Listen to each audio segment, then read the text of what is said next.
자, 결혼. 여러분은 이 단어를 들으면 어떤 게 가장 먼저 생각나세요? 보통은 두 사람의 결합, 사랑의 결실, 이런 걸 떠올리잖아요. 그런데 오늘은요, 결혼이 그냥 그런 걸 넘어서 왜 심오한 신비라고까지 불리는지 그 깊은 의미를 한번 파헤쳐 보려고 합니다. 오늘 우리가 살펴볼 이 자료가 참 재미있어요. 처음에는 남편과 아내를 위한 아주 현실적인 조언들로 시작하거든요. 그런데 갑자기 정말 뜬금없이 결혼을 심오한 신비라고 부르는 거예요. 아니, 갑자기 왜 이런 이야기가 나오는 걸까요? 이 이야기의 핵심 근거는 바로 성경의 에베소서 5장인데요. 여기서 결혼은 단순한 남녀의 만남이 아니라 뭔가 숨겨진 영적인 그림을 담고 있다고 말해요. 그 그림이 대체 뭔지 바로 다음 구절을 보면 그 비밀이 풀립니다. 네, 바로 이 구절입니다. 이게 모든 수수께끼의 열쇠예요. 보세요. 결혼에 대해 한참 이야기하는 줄 알았는데 글쓴이가 잠깐, 사실 내가 진짜 하려는 말은 그리스도와 교회에 대한 거야 라고 딱 잘라 말하고 있죠. 완전히 다른 차원의 이야기로 넘어가는 순간입니다. 그렇다면 이 신비, 즉 감춰졌다가 드러난 진리가 뭘까요? 자료의 설명은 이렇습니다. 우리가 아는 이 땅의 결혼 제도는요, 사실은 일종의 예고편이라는 거예요. 뭘 보여주기 위한 예고편이냐? 바로 그리스도와 그의 백성, 즉 교회 사이의 더 위대한 관계를 보여주기 위해 하나님이 설계한 그림이라는 거죠. 자, 그럼 이 거대한 비유를 제대로 이해하려면 먼저 주인공들이 누군지 알아봐야겠죠?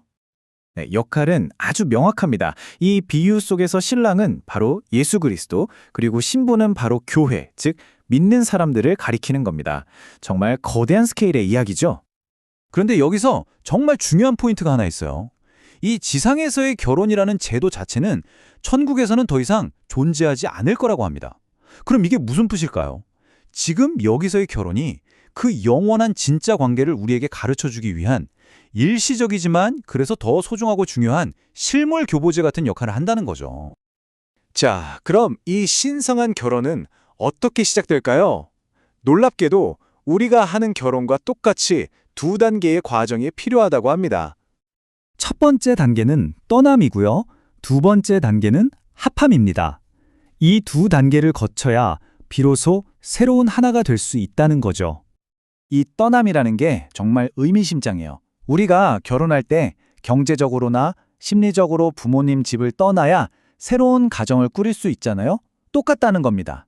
영적으로도 그리스도와 하나가 되려면 과거의 죄된 삶과 옛 습관들로부터 완전히 그리고 단호하게 떠나야 한다는 거죠. 자, 이렇게 떠나고 합해서 하나가 됐어요. 그럼 끝일까요? 아니죠. 이제부터는 함께 걸어가는 것, 즉 동행이 중요해지는데요. 진정한 동행을 위해서는 세 가지 조건이 반드시 필요하다고 합니다. 그 세 가지 조건이 뭐냐면 바로 같은 방향, 같은 속도, 그리고 같은 마음 또는 같은 목적입니다. 한번 생각해 보세요.